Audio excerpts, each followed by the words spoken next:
Hi guys, welcome back to my channel for 2024. My name is Jacob and today we're having a look at all three of the LEGO Marvel mechs from January 2024. Every year they do 3 mechs. So on the right we have Venom, which for the first time ever comes with a second minifigure, Miles Morales. We've got a brand new War Machine, the most exciting mech here definitely by far, branded under the Infinity Saga and branded under the Spider-Man. And then the third mech, wait a minute. That's strange. Why is there only 2 here? So for the last 3 years, we've always got 3 mechs. Last year in 2023, we had Rocket Raccoon, Hulk, and a new version of Thanos. But for some reason, LEGO decided to opt out making a third one. And also, we got a bonus mech last year with the Ghost Rider. So there's not even another set like that that secretly includes a third mech. These both retail for £13 each in the UK. So here's the 2024 War Machine mech, which is probably my favourite mini mech of this style that LEGO have ever made, in my opinion. I just love the bulk of it, and it really screams to me War Machine straight away when I look at it. Now you also do get an extra hairpiece, which we'll take a closer look at with the minifigure later. But let's just start by going into the details of it. So you've got this printed arc reactor piece in red on these chests, which is great for custom use. They use the bigger style leg and arm pieces that they introduced in LEGO Ninjago. I love how it's all built up. No sides were left untouched. Like, there's no studs showing anywhere. It's really well done. Even looking around the back, there's just no ugly pieces showing through or anything like that. And because these are molded in grey, they just complement the set very nicely, unlike Venom, which we'll get to. So you've got 2 stud shooters, 1 on each hand, and you've got 1 shoulder one, which is connected to this tube element. So you can see here how they've kind of made the minigun effect with that. I just love how it's all built up. So you've got the car hood pieces here. You've got all these different slopes and angles to really bulk him up. So as you open out his hand, of course, you've got the little pulse blast there, which all the Iron Mans have on their hands. None on the feet, though, for some reason. I'm surprised these aren't red dishes. But you can articulate the waist. His shoulders give you plenty of movement. You can move all the fingers. Legs, their knee joints are non-existent, but that doesn't bother me too much. You do have ankle joints, though, which are always good to see. And to get the minifigure out, you just lift these 2 flaps up here, pull this down, and you have the minifigure sit inside, which I do not recommend if you want to preserve the legs on this minifigure.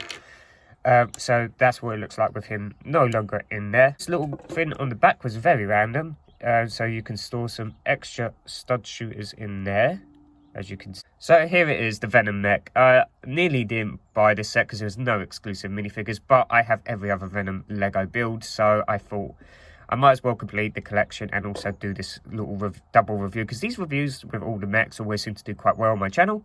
So, take a closer look. Yes, you do get a second minifigure, as I said at the beginning, but there's nothing new there. You do get the newer style web element. Just going to remove him so he's not in the way. So you've got the little stud on each hand, so you can connect a minifigure. I do like the hands. The hands are very well done, very big and menacing. I'd love that this one actually has the tendrils coming off it on his shoulders and his arms. This one has the same articulation as the War Machine, like they all do.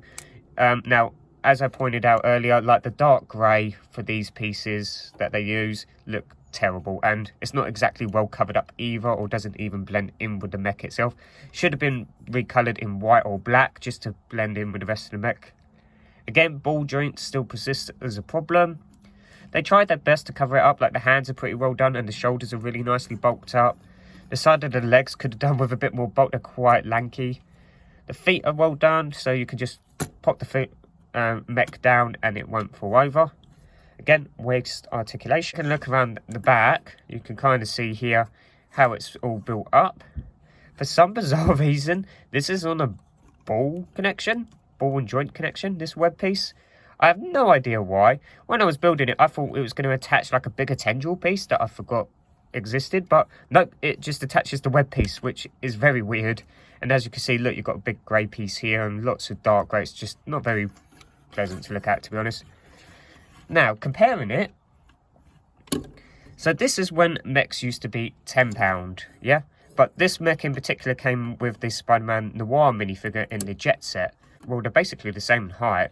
They just add a few extra pieces to this to increase the price. But yeah, they both had the printed shield. Well, this one has the printed shield logo, and this one has a slope as a print. The figure, you just sit in there. Whereas this one, you could actually stand up, and you had the leg connection, which I always preferred on the older version because it protected the legs. If you, like the War Machine, have unique leg printing. But yeah, that's what these two look like side by side. As you can see, the minifigures are still the same to this day, which is kind of crazy. So these two minifigures are nothing new, so that's why I thought I'll include them here, because no one's going to skip to these two minifigures in the video. Here is the brand new War Machine, which is a classic design with the light grey arms from the comics, like the Iron Man we saw in the Hulkbuster set, 4+ Hulkbuster set. Spinning them all around the back, you could get a better look at their back printing. Miles Morales does have some back head printing. And of course you got Rhodey's face print underneath, which I still don't like that they don't have the head up display piece like they did back in the day. But that's what he looks like with his hairpiece on. But yeah, I really don't understand what was going on here this year. And that's going to do it, guys, for my review of the two new mech sets. Which one is your favourite? I think everyone's going to say War Machine by default. But I'd like to hear your thoughts on the Venom mech in the comment section down below. Hope you all have a great start to your year, and yeah, I'm back with tons more videos and shorts and comparisons. This is going to be a really big year, hopefully. Got some big plans coming up down the line, and I'll see you all in the next video. Bye for now.